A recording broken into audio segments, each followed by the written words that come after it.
live. Hello, good afternoon, everybody, and welcome to The Drill. My name is Sazizo, and I'm one of the co-organisers of The Drill, alongside Innocent, who you'll be hearing from shortly. I'd like to introduce you to Hacking the Art Market, which is the third instalment of our Art Times Money series. Thank you so much to all who have joined us in the past couple of weeks and have returned for this. And for you who are attending The Drill for the first time, we welcome you today. This event is being broadcast both on Zoom and on YouTube, and there will be an opportunity for you to ask questions through the platforms that you are attending this event on towards the end of the conversation. Before we get into the conversation, just a few housekeeping. We do recommend that if you are attending this event on Zoom, that you do keep your camera switched off and your mic muted. We're aware that there may be some people who may attend this event from places where the bandwidth may not be strong, and so out of courtesy, we do prefer to keep cameras off, and of course to keep your mic muted just to prevent any interruption or interference whilst the conversation is taking place. You can, however, unmute and turn your mic on if you do ask a question during the Q&A session later on. But do be mindful that for those who are on Zoom and who will ask over Zoom, that this is being recorded and live streamed on YouTube. So you will be on the screen if you do turn your mic on to ask a question or make a comment later. I think that's pretty much it from my end. So I'm going to hand over to Innocent, who will introduce the talk. Or actually, before I do introduce the talk, just want to say a massive thank you to Format International Festival and Quad for supporting this event. We wouldn't have been able to do this event without them. So thank you very much to them for supporting today. And also thank you so much to our guest today, Freda Isingoma, who will be in conversation with Innocent. So without further ado, I'll hand over to Innocent, who will introduce the conversation and moderate. Good afternoon, everyone. Thanks, Azizo. Thank you.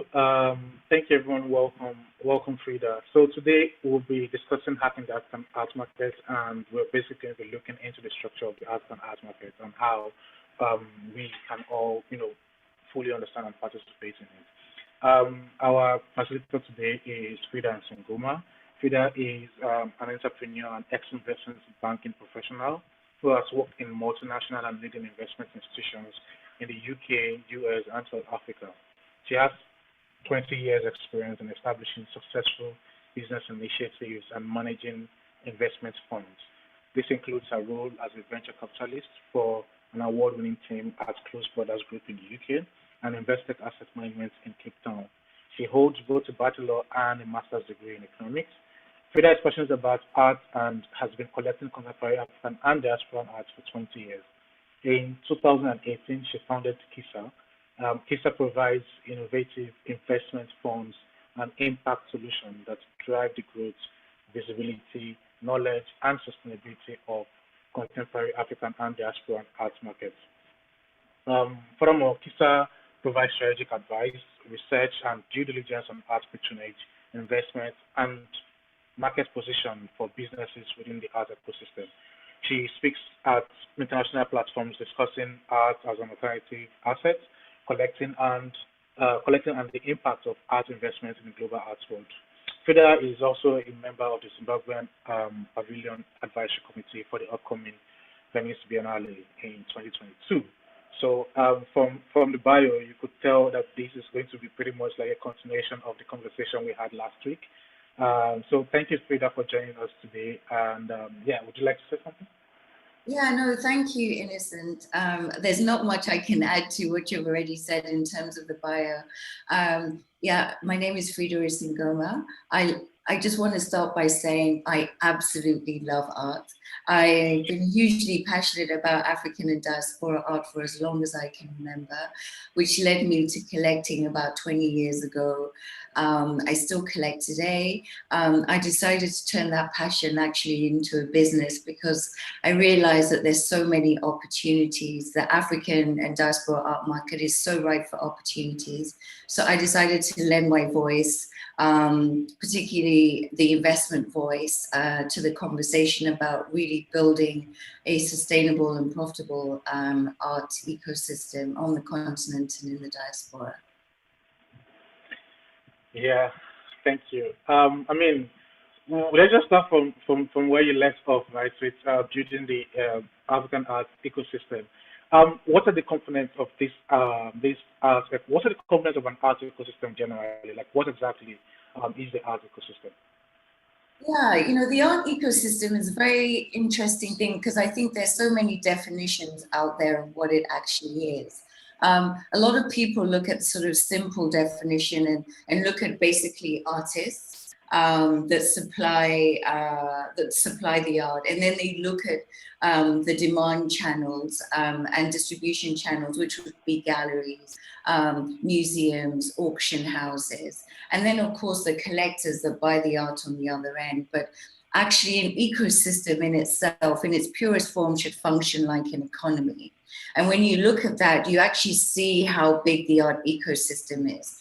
It includes anything from logistics to actual suppliers, framers, to art law, insurance. And then you look at the educators from art schools, to even teaching art within different levels of the education process. And then obviously universities teach art, but also, you know, we say just art, but it's also history of art, it's curating, it's conservation, it's a myriad of different subjects within art. And then when you go, you look at the people who then are sort of the cultural commentators, who then are the institutions, the cultural centers, obviously galleries to some extent. You get curators, whether they be within institutions or freelance. We've got art writers, art reviewers, and then the demand, which is the collectors. And collectors are not just individuals, it could be corporates, they could be foundations, or it could be like myself that is building an art investment business to actually invest in art.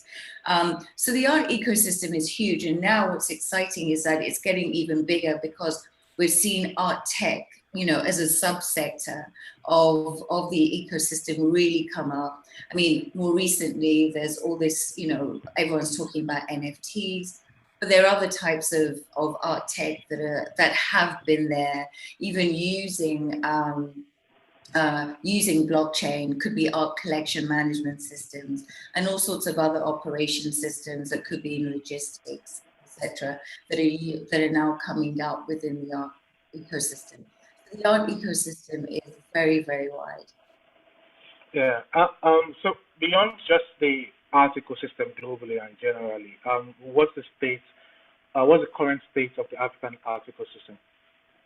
Yeah, the current state of the art ecosystem, the African art ecosystem is it's fragmented. We know that there's so many opportunities to build up the different elements of the art ecosystem on the continent, and obviously provide them with the investment and funding that they need. We do have art schools. The education process is very much alive on the continent, particularly in different regions. I know where I come from, Uganda, we've always had Makerere University. In Ethiopia, South Africa, of course, Nigeria, Ghana, there are various institutions, universities that still teach art and very dedicated to that. But what we lack is we lack quite a few in terms of the distribution channels. The gallery structure in Africa is very fractured. You know, there's some countries that don't even have a gallery, you know. So a lot of the art is sold by the artists themselves, finding their own means of selling art. or they're working with various cultural institutions to sell art, or they're working with European institutions to sell art. So the Alliance Francaise is in a lot of countries, and they tend to put on exhibitions and sell art. We're also fragmented in terms of the auction houses. I mean, there are auction houses in South Africa and Nigeria, but I think that's it. So the secondary market in the secondary market for art in Africa still needs a lot of work. And of course, you know, the legal insurance side, even on the policy side as well, giving the governments not supporting our institutions as well as they should, that needs to change, because the museums are the bedrock and foundation of an art ecosystem. So that needs to be supported, because it means that we're supporting the build of the ecosystem from the ground up. There aren't incentives given to people to support the arts and culture in Africa. So there's a lot of work to be done, but from where I stand, it's exciting. There are lots of players that are coming into the market, but there are lots of players that have built, you know, on the market. We've got Artex in Lagos, 154 now is in Morocco. We've got the Dakar Biennale that's been there for years. The Congo Biennale is new. I think they're having their second edition coming up in September or October. And the work that they're doing there on the ground is absolutely amazing. There's a Joburg and Cape Town Art Fair. And there are other sort of festivals around. You've got the Addis Photo Fest. I mean, the energy in Africa right now is to build, you know, because I think that what's happening now is that the collective culture is growing, and the collective culture is important in Africa. Nigeria has the most sophisticated collective culture in Africa, followed by South Africa. But now is a chance to build on that. And as that is growing, we'll get more and more eyes on how we can work together with different industries to find solutions for the art ecosystem in Africa. And that is happening now, which is exciting. Yeah, I hear what you said about, especially about how our governments don't seem to have like a healthy input into the market. And while I remember during our previous event that was on networking, I remember German and Nicola were talking about the lack of proper cultural policies in Nigeria, and I guess it's the same across most African countries. Um, and then there was last week we had Akim Adedeji, who also mentioned that perhaps the absence of the government is also creating room for individuals to actually step up and actually take things by the horn, take the bull by the horn, which then makes me think about how can we. I mean, as things are what they are right now, and as someone once told me about 7 years ago, you can't keep on fighting the government. It's like hitting your head repeatedly against the wall. One will break first, and it's definitely not the wall. So as things are right now, what can we do to refocus the ecosystem? Like what practitioners do we need in that space, and what efforts do we need to put in there in order to refocus this ecosystem and make it less fragmented? It depends on who you define as the we. I mean, the we could be, if you're talking about creatives, the artists themselves, the curators, and people already working with in the art ecosystem. I think what needs to be done, and people are doing it and have thought about it for years, is we need to collaborate more. Because I think this is a case of strength in numbers. We need to collaborate more. We need to find cohesive solutions for how we can address the gaps within the ecosystem. So, for example, Zimbabwe could find, you know, powerful collaborations with people doing something on the ground in Nigeria.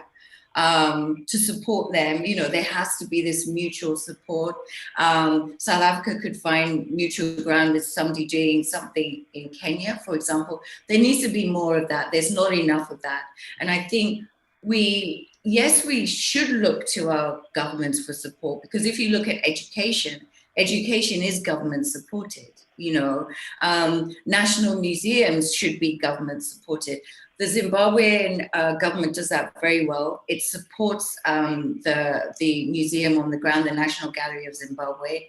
It supported their presence at the Venice Biennale, for example. The government is also a collector of art. So the government doesn't have to make these sort of big declarations and commitments that they definitely can't regulate and police and actually execute.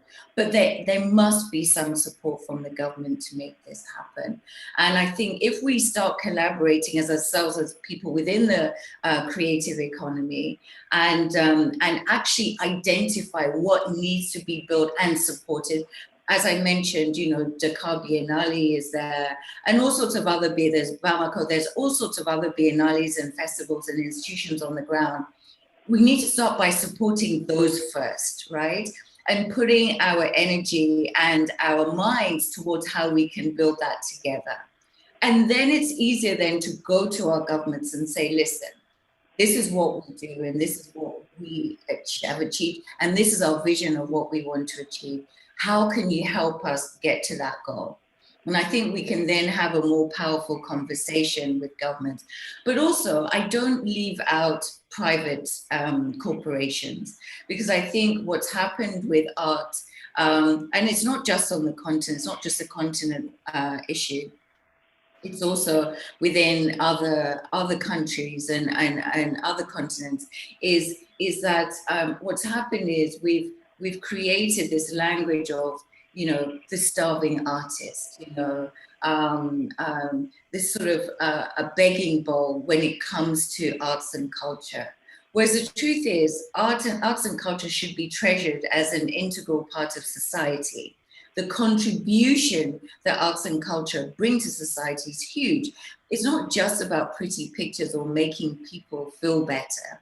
It's about the kind of narratives that change the conversation for actually issues that affect society, whether it's gender issues, whether it's climate issues, whether it's talking about innovation and science. And once we put together everything and really sort of make people understand the contribution of the art ecosystem to society, then we can go to our governments. But remember, art also brings in, it adds to even GDP, because you know, we fly to a lot of places that are art cities, like vibrant art cities around the world, to view art. So you're actually even adding to the economy, which then even creates jobs. But what I think we need to do is collaborate more across borders, and then present our governments and corporates to get involved in this. So corporates need to be involved, and we can go to them as various captains of industry, as some collectors are, and ask them to join with us to actually build the ecosystem. Mm. Yeah. Yeah. Thanks a lot for that. But, so within this ecosystem is the markets, right? Then there's the question of the value that's attached to it. Like you're saying, art also brings in GDP, right? And I remember Hakim saying last week, saying that the global art market is nothing less than $60 billion strong. And this is like a whole this is a whole lot of money that, I mean, African countries should want to tap into, one way or the other. But somehow within this conversation of the value of the art markets, the African art markets and the national art markets, somehow when these monies have been mentioned, there is often like no focus on the artists and the practitioners that actually make this possible. And it seems like there are two worlds that exist in the arts world. There is a financial world, those who talk about the money, the GDP, the collecting the art, selling, and everything. And there is the other world of those who are talking about the creative process, the building, the artist, the creator, like how to focus to build your career, yada yada yada. And there seems to be no intersection, and I believe that for the market to be less fragmented, for it to be focused, this has to both ends have to work together as one. Right. So how do we tackle this issue of visibility for the practitioners beyond just the bag people, the bag men as they're called? Beyond what? Beyond being exposed to the sort of commercial end of art? Yeah, I mean, like, I mean, there's one thing to be exposed to the end of art, and then there's one thing for your work to only for you to only be known by the amount your work commands. It's like the work is known, the person isn't known. There's a focus on the object and no focus on the person. Yeah. And from through that, we keep on building a system where artworks are treated better than artists are treated. Yeah. Right. So how do we solve this problem and get more visibility for artists and art practitioners across board? Yeah, I mean, I hear you on that. And I think, in many spaces, African art in particular, is being commoditized in quite a dangerous way in some cases, But at the other end, I understand that artists actually need to put food on the table. So they need to sell their works. And in order to keep going, in order to keep producing.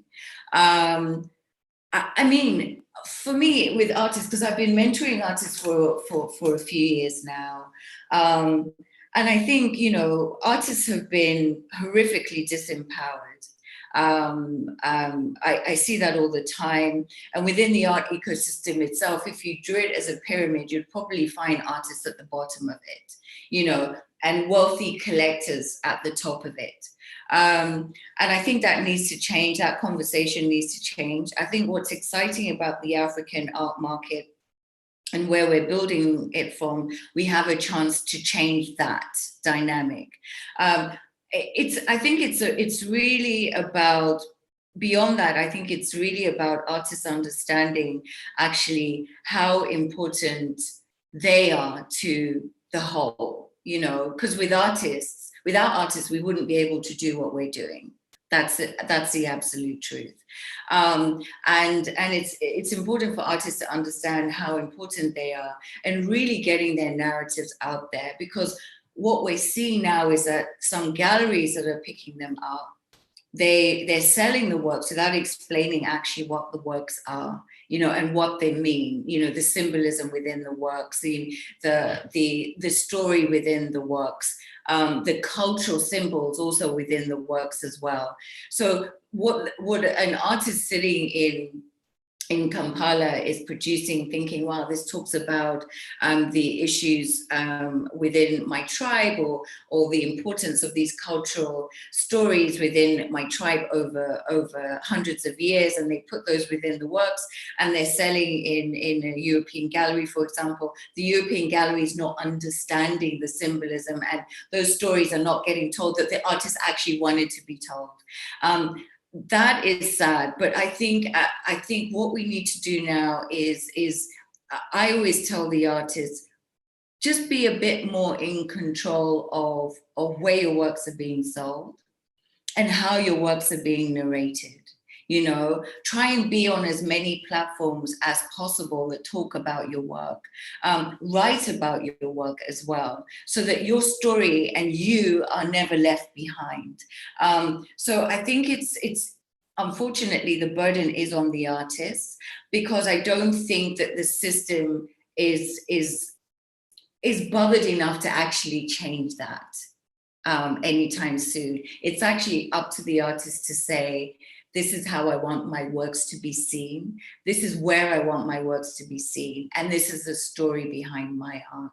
Particularly if your work is not sold in your local community. It's different if it's sold in your local community, because you're probably part of those events where you get to meet the collectors, you get to meet the curators, etc. So I think it's important that artists take control of that and empower themselves enough to say, to take control. Because remember, whoever's buying the work is a custodian of the work, but actually the asset was built by the artist, and therefore there's pride in building that asset. So it's important that the artist takes pride in how their works are talked about.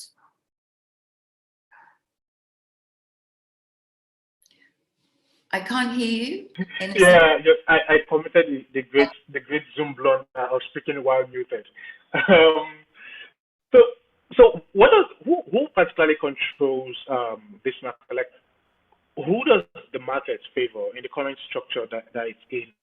who determines value? I mean, we've talked about how artists need to be more involved in how they ensure they work doesn't go without them being there in the story, basically. But who determines value in the African art market or in the art market generally, and who does the structure favor? Well, currently, the value is determined by the amount of demand for the artist's work. And that's being led mainly by collector interest. So what happens is a lot of these trends, we're seeing this huge trend with figurative work, African work, which is actually distracting artists from producing works that they would normally want to work. There's this huge demand, and some artists are actually producing figurative work because they know it can sell. And galleries are demanding that artists produce figurative work as well, because then they know that they can easily sell that to the collectors. Producing work with quite difficult narratives might be harder to sell coming from the continent at the moment. So we're seeing some artists compromise their artistic integrity. So a lot of what's happening now in terms of demand, and then of course value, because if something is in high demand, then the value goes up. We're seeing that with some young artists. Amwako for one, and lots of others behind him, where the value of the work is going up tremendously because there's huge demand for his work. And that's being determined, it was first determined by the people that represented him and the people who represent these artists. So, and then they feed that into their collector network and then try and build up the demand for those works, which then takes the value up. So by the time some collectors are starting to really demand those works on the secondary market, because the primary market, because remember, artists don't produce, a lot of them don't produce 100 pieces a year. They might even produce 10 or 12, right? Which means that goes to 10 or 12 collectors. But if you ramp up the demand for the artist's work, then they have a waiting list of collectors behind them. There's some young African artists that have a waiting list of 200 plus collectors waiting for that work, which means the next time the artist produces those 10, 12 pieces, the gallerist can actually put the price up considerably. And then this drives then the secondary demand for the works, which then even put the prices up even higher. That's why you see a lot of auction records are much higher than what the galleries are selling the works for. But then that gap allows for the galleries then to keep ramping the price up. So right now it's a trend. This trend for figurative work that's driving up the prices of works of African artists. I'm not sure how long this is going to last. I don't suspect it's very long, this sort of trend for demand for figurative work, because there's so many wonderful and different types of works coming out of the continent, whether it be using different materials or completely different narratives, that I think, or abstract, or sculptures, for example. I think once this sort of frenzy sort of comes down, people will start looking at sort of the wider talent and the wider, the wider cultural ways, the wider ways of really understanding culture through art will start to sort of build up. But right now, those prices are being determined by collectors. Yeah, and it seems it's doesn't collectors that it's favoring the most, because since they're going to be the ones running points on auctioning it if they want to and what have you, they end up reaping the most from it.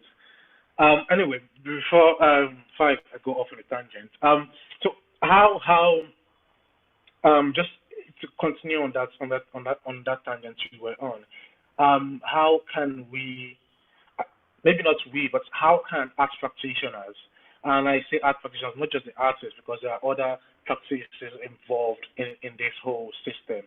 There are the gallerists who, well, their parts is already stated, and the collectors' parts is already stated. But then there are other people, the managers and the conservationists. I don't know if I'm saying that word right anyway. But there are all of these other people in the chain of events who seems like from the way you described it, they tend to lose out more in the way things are being played out, especially if they're not working for like a big foundation or a big institution or a big gallery, as the case may be. So how can we make how no how can okay we yeah how can we Africa we make the African arts market work for the artists and the arts practitioners? I think we can make it work by actually just valuing our artistic production. I think Africa doesn't value its artistic production as much as we should. You know, we've already touched on the importance of artists and their works to society, to the economy. But a lot of Africans don't recognize that. Now, I'm not putting the blame on them because I think, you know, we're still dealing with the effects of colonization, and during that period, we were somehow divorced from valuing our creativity. But that's coming back. There seems to be some sort of renaissance, and we're looking now. We're in a time where the repatriation issue is also building up. Momentum is building up. And things are actually happening on the ground in terms of that sort of happening now. It's no longer just a conversation. We're actually talking now about what's being returned. And that's important even to the contemporary art world, because I think what people will understand outside of the visual arts economy is that actually our artistic production was actually valuable. And whether we're talking about monetary value or value to our culture, it still has a value. And I talk about it as cultural equity. You know, cultural equity can be split in many ways. So I think we as Africans need to value our cultural equity more. And by doing that, we can support the arts in a myriad of ways. You don't just have to become a collector. Mm-hmm. You could actually support an artist, you know, like literally become a patron of one artist, or you could become a patron of our museums. Our museums need to be supported because the government is not pumping money into them to keep them sustainable. So how are they going to be sustainable and build? Because remember, a lot of our practitioners curators work with museums, you know, conservationists, historians, archivists, they also work with museums.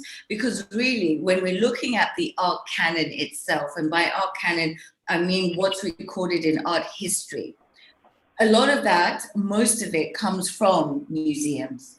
But if we're not patronizing our museums and supporting them to actually build that record of what we're producing in Africa, then, you know, we're losing in so many ways. So I think what Africans need to do, and that's why it's a responsibility of people like myself, people like you, and all the other organizations that are trying to build on the continent and change the dynamics, is how do we connect with more Africans that might not know about a certain art festival, or might not know about certain artists, or might not have even felt comfortable in certain spaces because they thought, oh, that's just a space for the creatives, or that's a space for art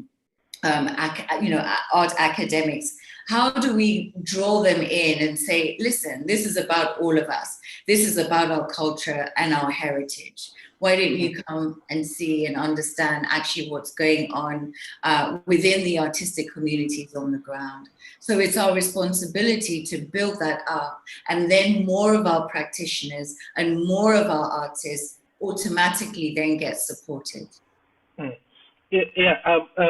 about responsibilities, I mean, our responsibilities as citizens of African countries and our responsibilities to build the market.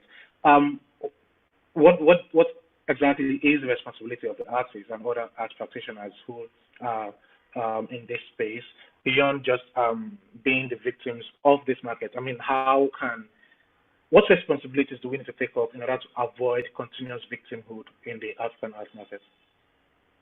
Yeah, I think, you know, the responsibilities of an artist is just to do the best they can, because, you know, an artist's voice, you know, I've mentioned it before, is important because they're basically, you know what art does? Art is one of the, as I mentioned, is one of the most purest forms of storytelling. And they're actually telling our current stories, which will then be telling as time goes on, we'll be telling our history, recording our history.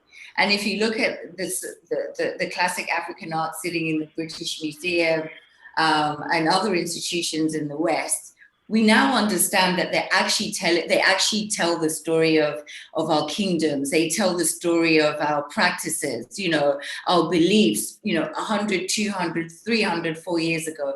Contemporary art will do exactly the same, in 100 years, in 200 and 300 years. So at this point, artists have the responsibility really to tell the story through their own eyes, or their community's eyes, or their country's eyes, because we need to value what the story that they're telling and see it as part of our history. In terms of practitioners, again, is to be part of that whole ecosystem that supports that storytelling of our history and our culture. So hopefully, as the ecosystem builds, this disempowerment dynamic starts to disappear. Interesting. So now beyond the individuals, the artists, the practitioners, the curators, the managers, the administrators, I mean, it's still a dog eat dog world out there, as I say, and everywhere the conversation of money comes, people turn ice cold in that sense, and it seems every other person is left unprotected. And we have a lot of institutions and galleries and likes who are playing in this field. So, which makes me curious. Like you just talked about how a lot of African works are being shown outside their context because they are in European galleries and American museums and likes. So it seems like there's a lot of interest to be protected, a lot of interest of the practitioners and the artists beyond just there's a story, there's interest of the narrative of the artist, the narrative the artist wants. There's also the interest of like their individual well-being beyond just being producers of something. So how exactly, or what can galleries and museums interfacing with the market do to ensure that practitioners are well protected? You're talking about local ones? Well, I'm talking about local in the context of within the continent, because I'm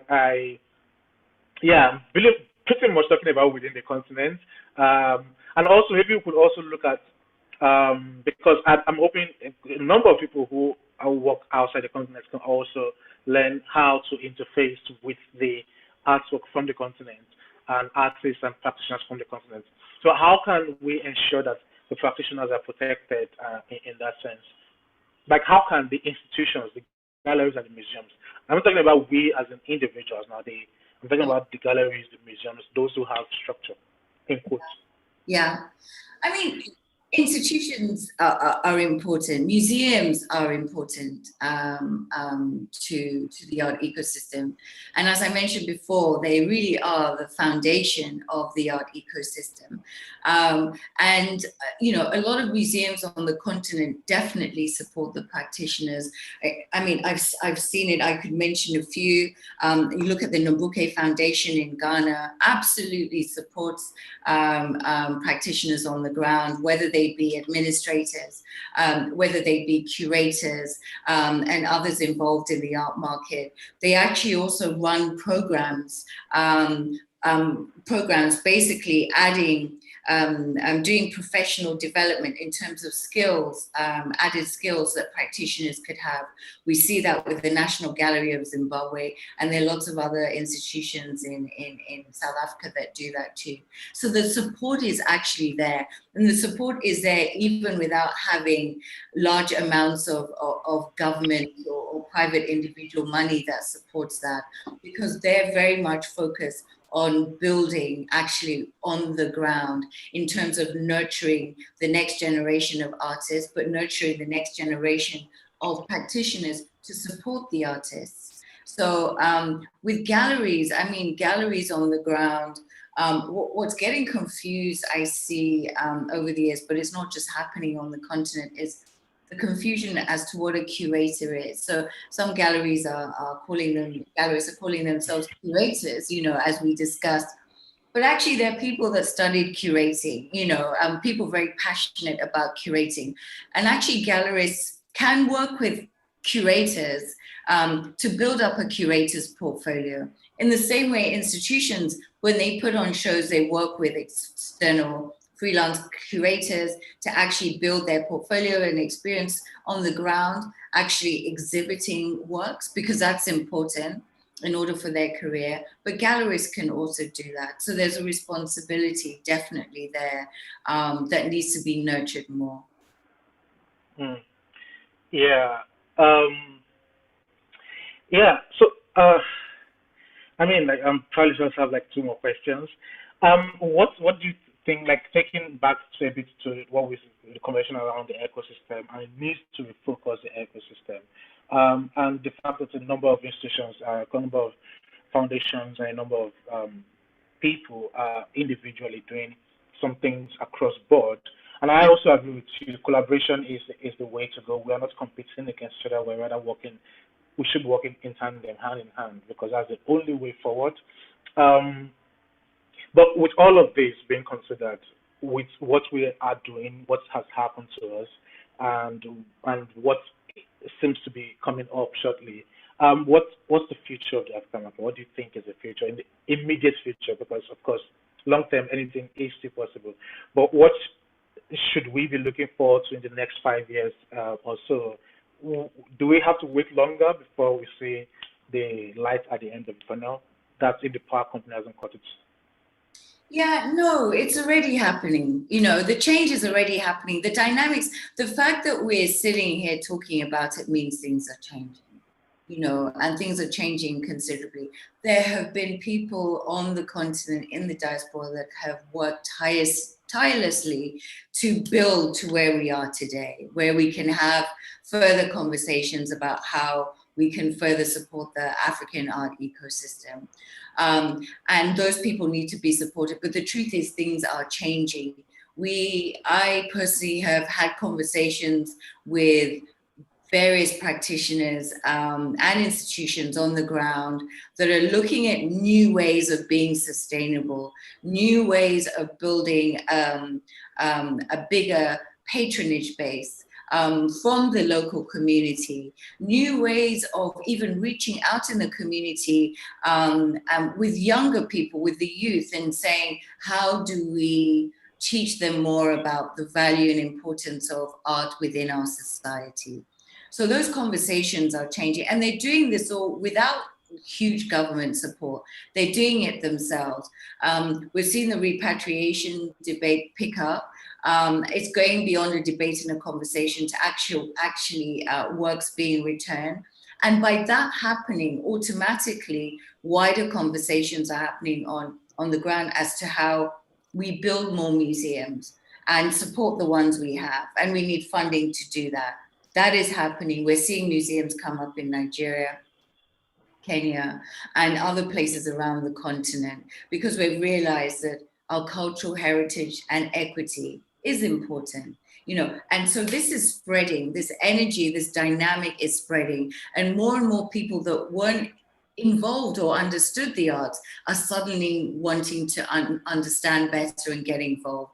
We're also seeing corporates have different conversations on the continent about how to support the arts. It's going beyond this sort of starving artists. We need to throw out a grant here and there to help them sort of realize certain projects. But actually, how do we build long-term conversations and build long-term relationships with artists? Because we need them as storytellers of our history, but also storytellers of our core values.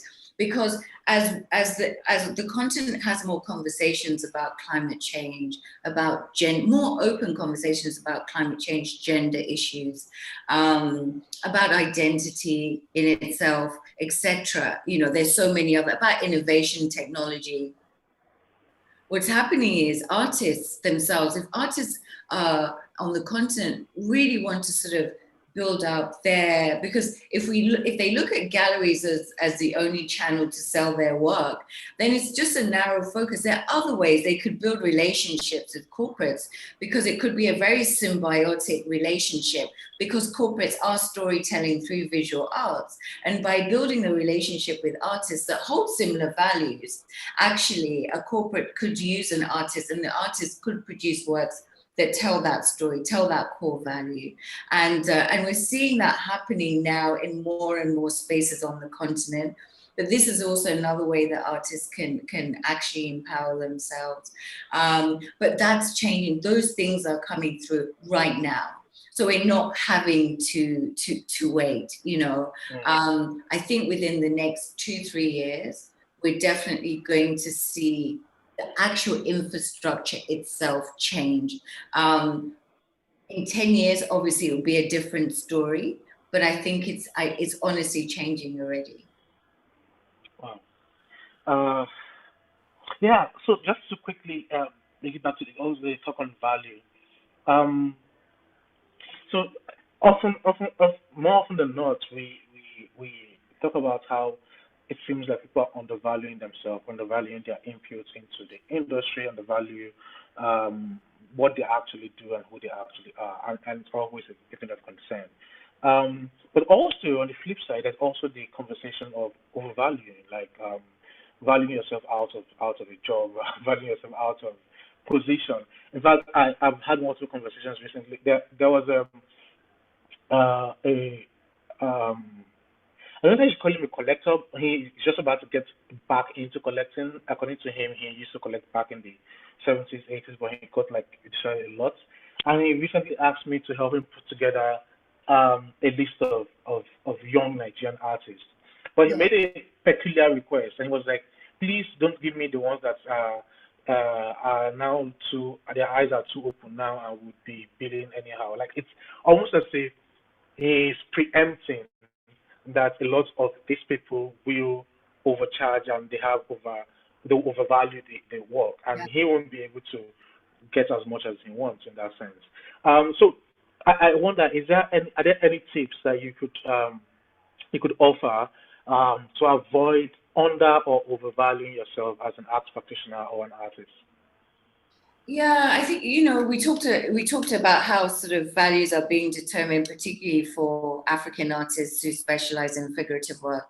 The valuation is the power of determining their valuation is almost out of their hands now, you know, because once their peers, you know, sell at a certain level, say their peers sold in London for $30,000, the gallery is not then going to get that same artist or similar artist work and sell it at $5,000. They'll try and put it as close to $30,000 as possible.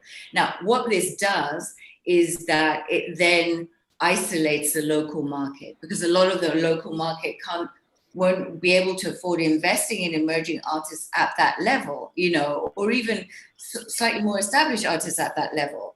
But what I encourage artists to do is definitely nurture a local collector base. Because, I mean, we see this in Nigeria in particular, a local collector base is very powerful. Because what happens with a lot of collectors on the continent is they further support artists' ambitions. They become almost brand ambassadors for artists. They talk about those artists in different corners where they are, because they talk about their works, and they encourage other people to collect the particular artist's work. I know that I do that with my collection. I talk about my artists, you know, the artists that I invested in all the time, and collectors on the continent do that. And they try and also introduce them to different networks, whether it be curators in different regions or even institutions. Because remember, some collectors actually lend their works to institutions as well, or they give their works to institutions. And it's important for artists to actually be collected and seen within museums. So what I say to artists is nurture that local collector base. Don't try and alienate them by saying, okay, if you can't afford that 30,000, I'll sell it in Belgium for 30,000 or New York, and it's too bad. no. There's an opportunity, if there's an opportunity to sell to the local collector base at the level that they can afford, you should do that. It might mean having a local representative, and I think that's important. You know, I see some artists signing away rights to Africa to institutions in Europe, or galleries in Europe. But these galleries in Europe know nothing about the continent. So what happens is they don't nurture anything that's going on in the continent now in terms of actually selling to collectors in the continent, whether they can afford it or not. So collectors on the continent that have supported the artists for years then get locked out of actually being able to buy the artist's work going forward or similar artist work going forward. So it's, I would say, always find a local gallery or a local representative. And when you do have international galleries, always leave the rights for Africa out, because it's important that you have that local support network on the ground. Yeah, thanks a lot. I was going to leave it there, but I figured I should just ask you one more question, and then Faizo can lead the Q&A. And this is about KIISA Arts. Can you tell us a bit more about KIISA Arts and the work it does? Yeah, so KIISA Art was, I think I mentioned, it was founded out of my passion for collecting and my passion for art in general. And I lived in South Africa for 10 years, and I was lucky enough to really get to know a lot of the artistic community there, particularly the artists, some curators, and understand what the gaps were in terms of the African art ecosystem. So when I was developing KIISA, where I wanted to do was being somewhere where I could build a business that added value. And what I saw was one of the major gaps was in the investment space. And investment in terms of really understanding what art as an asset, you know, because art is an asset that should be valued in many, many ways, whether I mentioned its cultural value or simple investment value. And so KIISA, the main cornerstone of KIISA will be art investment vehicles, which is actually investing in the art itself. And with this, what we are really determined and passionate about doing is actually embedding impact initiatives in that, where we collaborate and support on a financial level initiatives on the ground that basically support and nurture curators, historians, and writers, and other art practitioners on the ground, as well as the artists themselves. The other parts of what KIISA does, which again is deeply important, is research. Research in terms of the ecosystem and working with various players in the ecosystem to literally collect and map our data, but also with that data and with that mapping, look at solutions of how we can build the ecosystem on the ground. Because as I mentioned, it's very fragmented at the moment. But rather than talking about the problem, we need to find the solutions to the problem. And working with people who are doing that actively on the ground is important, because we can find all the solutions based on what's happen in different parts of the world and think, oh, Africa needs that. But Africa needs African solutions. And if you don't work with people on the ground that are actively finding those solutions and actively sort of going through those problems, you know, and working out a way forward, we will never find solutions to this ecosystem. So KIISA is doing that. We're very focused on data because the art world really doesn't. Is really against metrics and data generally. But we need to change the conversation about that on the continent. We're looking at 54 countries.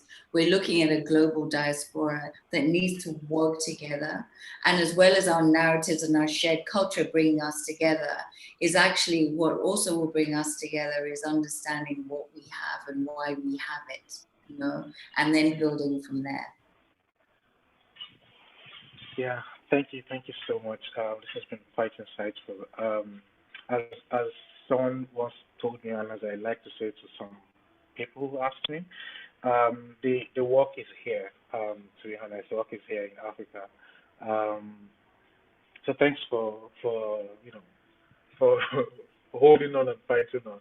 So at this point, I think I would hand over to Sazizo, and yeah, then we could take questions from the audience.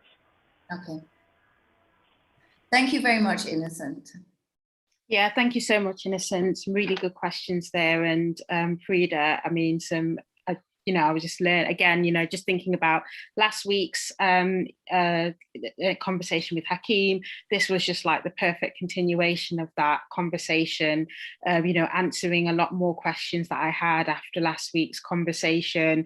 And I think for me as a curator, someone who is part of the ecosystem in some way, a lot of things, a lot of insights there, for me to kind of take note of and think about in the work that I'm doing as well. So I just want to say a massive thank you so much for sharing your knowledge and your wisdom. And I'm sure that, our viewers and attendees feel the same way as well. So I have a few questions myself, but we do have a question from someone here from Nyancho. Nyancho, do you want to unmute and ask away? Yes, thank you, Sabiso. Thank you, Freda, first of all, for all the insights you've shared. It's been really, really wonderful. I like the part where you mentioned about the artists being in control of their work and valuing their work. And that brought me to a question about representation, because it's something that I've recently been considering. And the thing I find with that is most of the artists that I know that are being represented are represented by international organizations, so organizations outside of the African continent. Yeah. And that problem you mentioned comes up where they probably don't completely understand the artist's work, or there's the issue of where the work is shown and the ways the work is used. Because for me particularly, I deal with themes that are very much rooted to the continent. I'm looking at spiritual traditions and stuff like that, that perhaps not even properly understood within the continent, let alone outside, because of colonialism and how far we drifted away from these traditions. So my question is, in terms of representation for an artist who, for me, integrity is the foremost thing for me. That includes staying true to myself as an artist and staying true and being honest about my work. My work is about, basically. So in terms of representing bodies or organizations on the continent that one can look to, where instead of going outside or having to always run to international organizations where you might possibly lose that value, or there might be a compromise like that. Are there any organizations on the continent that do good work in taking all these things into consideration? Can you point us in the direction of some of them? Thank you. No, and there are organizations and businesses on the continent that do great work.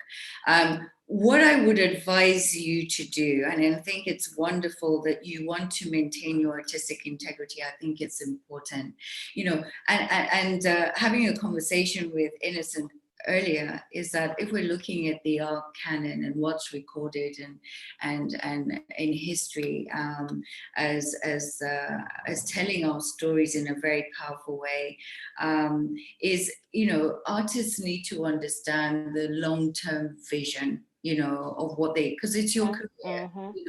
It's not just let me just ship out 10 paintings and get some money. It's your career, it's your voice. And being empowered in that is important. So maintaining your artistic integrity and being able to tell the story of your works is important. So what I tell artists to do is do your homework, right? Because there are organizations and businesses on the ground. Decide which region and location that you want to show your works in. If it's Lagos, if it's Joburg, if it's Cape Town, if it's Nairobi. Do your homework on who these people are and look at how they basically talk about the artists. How do they represent the artists online, or go on and listen to some of their talks? And then take it a step further and actually contact some of the artists, because you'll find out by speaking to the artists who are represented by those galleries, you know, or represented by those particular foundations or institutions. I mean, that's how I get to find out, you know, what's on the ground and what's working, you know, and what's not, you know, for artists. Call the artists, ask them, you know, how are you being represented? Are you happy? Do they listen to what you want to do? But it's important for you then as well. To, I was speaking to some artists last week in Ghana, and it's important for you to build what your vision is. What is your 2-year vision for your work? Where do you want it to be seen? Which curators do you want to be able to work with to tell your story in the right way? Because it's not about just about galleries. It's also about curators. Curators are the ones that really tell your story on a wider basis and tell it in a different way to you, but you need to work together. Working together with a curator that understands your story is quite powerful, because their networks can open many doors for you, whether it's through collector networks, or it's museums, or it's foundations, etc., etc. So where do you want your work to be seen in 2 years' time? And then build another picture of 5 years, and then 10 years, you know, and what do you need to do to get there? Do you need to do further courses? It could be going back and doing an MFA. If so, where? You know, which education institutions can take me to that next level? What do I need to learn? So I would suggest you sit down and once you understand that and write all of that down, then when these representatives, these galleries call you and say, hey, I really want to talk to you, you're very, very, very clear on whether you want to work with them or not. And that's taking power back too. Wow. Thank you for that. That really sums it up in the best way. Thank you. Okay, thank you. Do we have any more questions from anyone here on Zoom or on YouTube? If not, I might chime in with my with one of my questions. So I think in the conversation, you mentioned that we need to collaborate more, find cohesive solutions of how we address the gaps within the ecosystem. So thinking as myself as someone within the ecosystem and thinking about all the different roles and responsibility, like who, it might sound like a silly question, but who do you think are the leaders within the ecosystem who can really lead that change? Because I think we spoke about how, you know, artists can be undervalued, or, you know, we all know that sometimes artists can't, even though, because you also mentioned in the conversation that without the artists and without the work, we wouldn't be doing the work that we do. But it seems as though obviously the artists aren't as appreciated or as valued as much in some cases as maybe the collector or whoever like holds the purse strings. I may have answered the question myself there. But who would you say are the ones to really take that lead in helping address those gaps within the system? I think it's everybody's responsibility, but naturally within, and if you look at local ecosystem, there are natural leaders within the local ecosystems that people should reach out to, because they really understand where the gaps are and what needs to be done. And people shouldn't be afraid to reach out to some of those cultural leaders. I know I don't. I reach out to them and say, hey, I want to talk to you about this and what's going on and how can I support your efforts? Or, you know, who can I introduce you to as well? So I think what we need to start doing is actually being open to having conversations across the different parts of the ecosystem. So yourself as a curator can reach out to some of the more established artists and ask them about their experience within the market, for example. And as you're learning from them, they could learn from you as a curator, a young curator. We definitely need to reach out more to our institutions on the ground, the museums on the ground doing a lot of great work in supporting artists and the next generation of curators, and really understanding what the needs are there, because it starts from there as a basis. And yeah, I would say those would be the main points of call. What needs to happen more is more of the senior curators and cultural leaders need to mentor more the next generation of curators and artists on the ground, you know, doing the work in our communities. And I think that will make a huge, huge difference. Well, thank you very much for that. Thank you for that answer.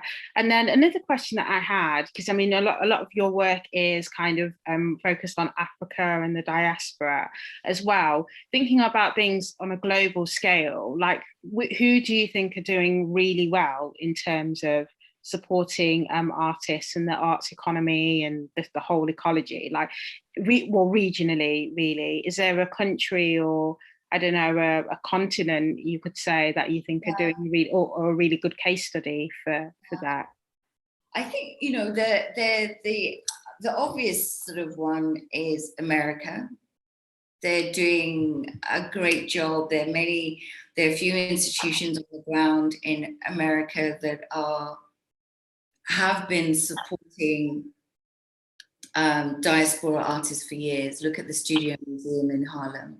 You know, it's not only been supporting artists, it's been supporting and again nurturing curators and giving them the necessary mentorship that they need because they've been excluded from the general art world.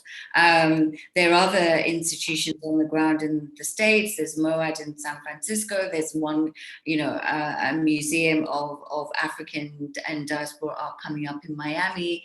There are much older institutions. There's a new international African diaspora museum coming up in Charleston.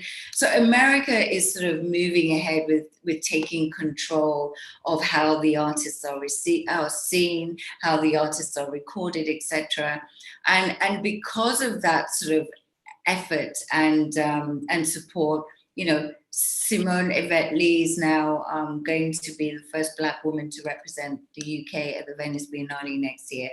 Also the US, sorry. Sorry, the UK, the US. In the UK we've got Sonia Boyce. Yes, yeah. We've got Sonia Boyce.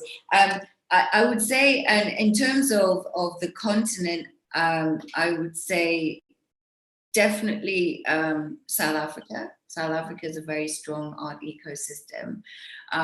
But Nigeria is, I always come back and say Nigeria is the largest ecosystem in Africa.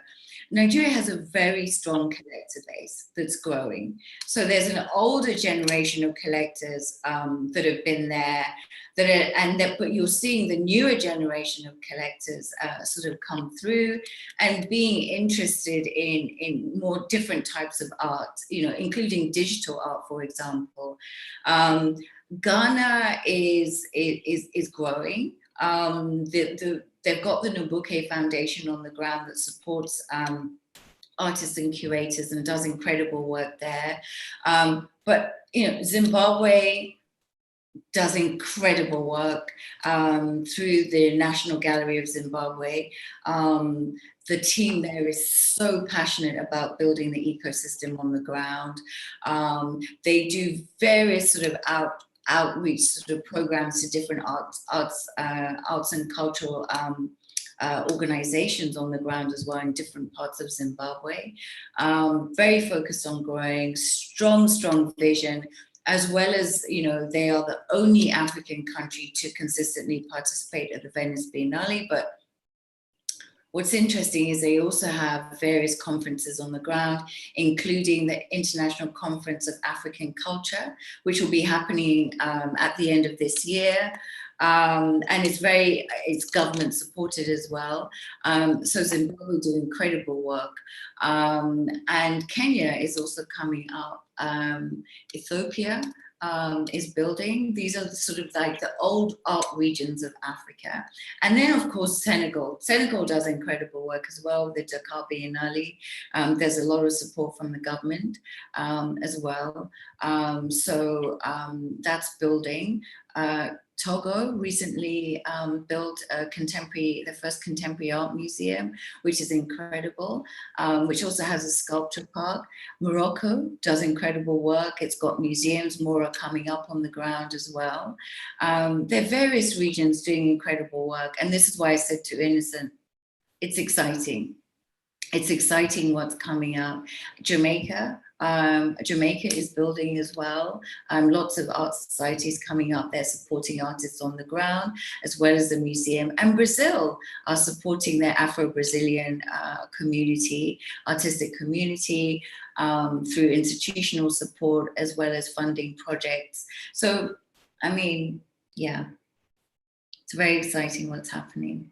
Thank you for that. And so last, because you mentioned quite a bit about like government intervention and kind of the need for government support.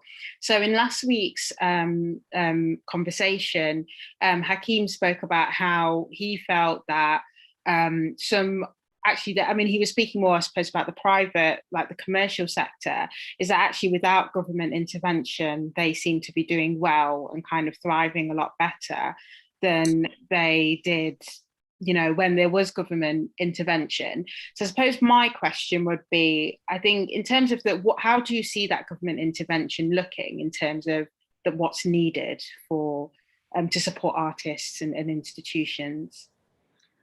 I did a lot of work on the Chinese art ecosystem, and the Chinese art ecosystem went through a huge renaissance about 11, 12 years ago. And this was during an economic downturn. So 2007, 8, when there was this sort of global financial meltdown, the Chinese art ecosystem actually built tremendously within a 3-year period. And that was a lot to do with government intervention. And it wasn't just about funding, it was about almost a decision to start supporting arts and culture on the ground. And what they did then at that point was, obviously they invested, but then they got other institutions to invest, but they also encouraged the wider public to actually get involved, whether it was through patronage or collecting. So almost like trying to reinstill a pride in their artistic production and what artists actually give to society.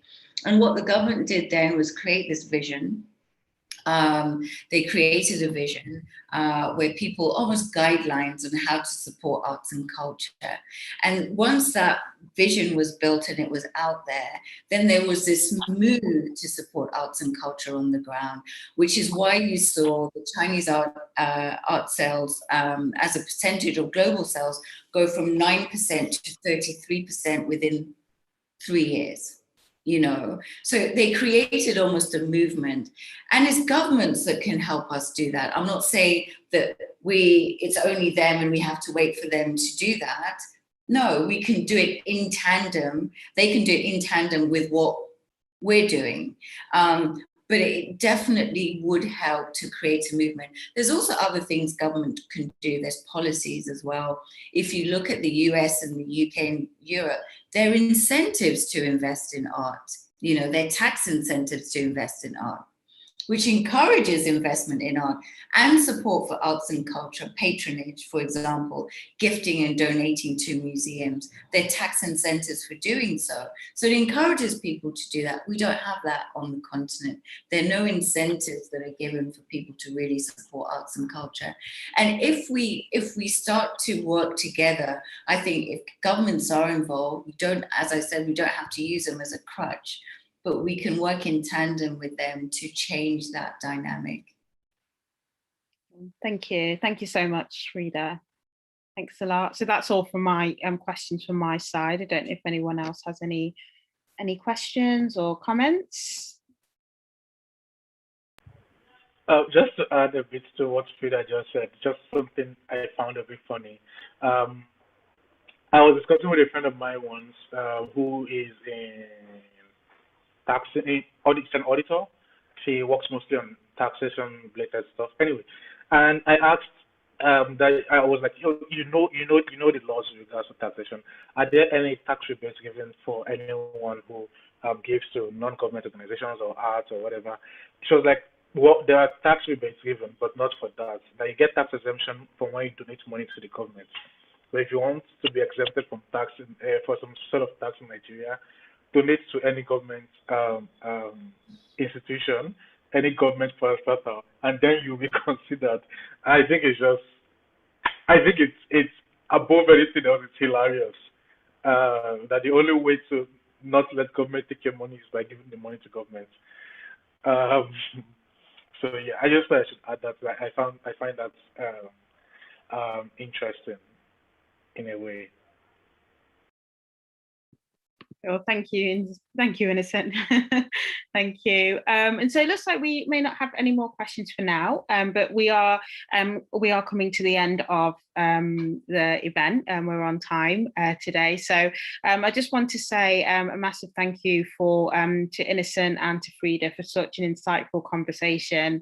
It's been really, really nice to just hear what you've had to say and some of the questions that have been explored. Definitely a lot for me to kind of take in and digest and kind of think about how I suppose, yeah, there's a lot to think about in terms of of how I work as a curator, how I can support, but also how I can build with others within the ecosystem as well. So thank you so much for that. As you will all be aware, so this is part of the Art Times Money series. So this is the third installment, the third out of 5. So next Tuesday, we'll be continuing the series, and we'll be continuing it with the next speaker, who is Chinasa Uwana, who is based in Nigeria. So Chinasa is a senior associate in intellectual property law in technology, media and entertainment practice group of the Nigerian law firm Banwo and Ighodalo. I think I've said that right. Innocent's face is saying no. Ighodalo, please correct me, Innocent, if I've pronounced that incorrectly. Yeah, I think it's a Godalo. Even I am not sure, but I think it's okay. No worries. So she has excellent experience in the field and has advised numerous local as well as cross-border and multi-jurisdictional transactions involving brand registration, transfer, commercialization, protection, and enforcement, particularly in Nigeria and other African jurisdictions. She also advises business owners on regulatory issues with particular reference to their IP rights. Chinasa's experience crosses across corporate and commercial law transactions. So that event will be law and creative economics, so very technical. But as we've been learning throughout this series, is that as we're creators, we love to create, but there is also a lot of the technical, the legal, the financial side of things that is just as important to help keep us going. So I'm really looking forward to hearing from Chinasa next week, and we hope that you can join us next week either on YouTube or Zoom. And then following that, we will have the next event will take place on the 17th of August. That will be the final one with Debbie Cooper, on which you'll be speaking about fundraising in the arts as well. And just to let you know, all of these sessions are recorded, so you'll be able to watch them back on YouTube. And the drill will continue after this as well. So do feel free to sign up to our newsletter. You can find those links to sign up to the newsletter through the drill's Instagram page, which is @thedrill.org. as well. But I'll stop waffling on and let everybody get on with their afternoon or evening or morning, wherever they are in the world.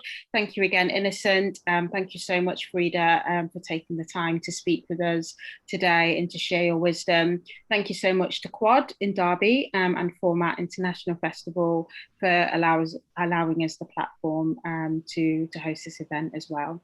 But thank you so much, everyone. Take care and enjoy the rest of your afternoon. Bye.